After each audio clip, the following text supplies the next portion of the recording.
जय शनिदेव। आपने अक्सर सुना होगा शनिदेव की दृष्टि इतनी प्रभावशाली होती है जो राजा को रंक और रंक को राजा बना सकती है।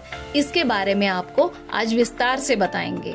जब भी किसी के जीवन में लगातार मुश्किलें आने लगे, लोग कहते हैं शनि की ढैया या साढ़े साती चल रही है और फिर डर फैल जाता है। पर क्या आपने कभी सोचा है कि ये शनिदेव वाकई हमें कष्ट देने आते हैं या कुछ सिखाने? ये कहानी है एक साधारण से इंसान धीरज की, जो एक गांव में रहता था और बहुत मेहनती, ईमानदार। खेत में मेहनत करता तो सूखा पड़ जाता, थोड़ा बहुत कमा कर लाता तो घर में कोई बीमार पड़ जाता, किसी का नुकसान होता तो गांव वाले उसी को दोषी ठहराते। एक दिन गांव के पुराने पंडित ने उसकी कुंडली देखी और बोला, बेटा, तेरी कुंडली में शनि की साढ़े साती चल रही है। ये वो समय है जब शनिदेव इंसान की परीक्षा लेते हैं। धीरज ने पूछा, क्या मैं इनसे बच सकता हूँ? पंडित मुस्कुराया, नहीं बेटा, बच नहीं सकता, पर उनके आगे झुककर अपने कर्म सुधार कर उनकी कृपा जरूर पा सकता है। शनि दंड के देवता हैं, मगर सबसे न्याय प्रिय भी वही हैं। उस दिन से धीरज ने खुद को बदलना शुरू किया। पहले जो दूसरों की मदद करने से डरता था, अब बिना स्वार्थ सबकी मदद करने लगा। पहले जो नसीब को कोसता था, अब हर सुबह खुद से कहता, मेरे कर्म ही मेरी पूजा है। मगर अजीब बात ये थी कि समस्याएं और बढ़ने लगी।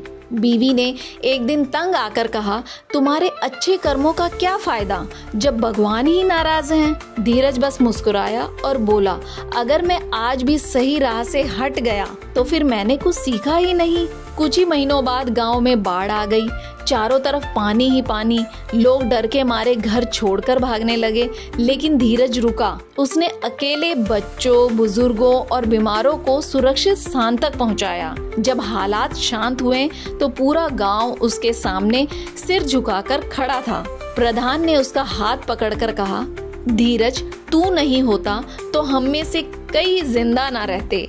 आज समझ आया कि तुझे शनि ने नहीं सजा दी थी, तुझे तो परखा जा रहा था। उसी दिन से धीरज की जिंदगी बदल गई। फसलें पहले से बेहतर हुई, घर में बरकत आने लगी, बीमार माँ ठीक हो गई और गांव के लोग जो कभी उसकी हंसी उड़ाते थे, अब उसे आदर की दृष्टि से देखते। उस रात धीरज को सपना आया। एक दिव्य प्रकाश में शनिदेव प्रकट हुए। नीला तेज, गंभीर चेहरा और आंखों में करुणा और न्याय का सम्मिलन। उन्होंने कहा, धीरज, तेरे पिछले जन्मों के कर्म अधूरे थे, तुझे दुख सहना पड़ा, पर तू डगमगाया नहीं। तूने हमें नहीं कोसा, तूने खुद को सुधारा। अब तुझ पर हमारी कृपा है। सुबह जब धीरज उठा तो उसकी आंखों में आंसू थे, मगर वो आंसू दुख के नहीं, शुक्रिया के थे।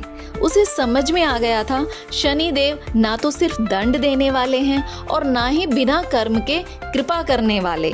वो बस हमारे कर्मों का आईना है। आज अगर आप भी जीवन में संकट से गुजर रहे हैं तो घबराइए मत। हो सकता है ये कोई दंड नहीं, बल्कि कोई परीक्षा हो। शनिदेव ये देख रहे हो, क्या आप गलत के सामने टिकते हैं? क्या आप अपने कर्म सुधारते हैं? क्या आप बिना घबराए अपने जीवन की जिम्मेदारी लेते हैं? क्योंकि शनिदेव को घी, तेल या काली चीजें चढ़ाने से पहले उन्हें सच्चे कर्म और नियत की खुशबू चाहिए। तो अगली बार जब कोई कहे कि शनि की दृष्टि भारी है, तो मुस्कुराइए और कहिए, हाँ, क्योंकि जब शनि देखते हैं तो हमारी आत्मा को संवारते हैं। आपको वीडियो कैसा लगा? कमेंट में बताइए। जय शनिदेव।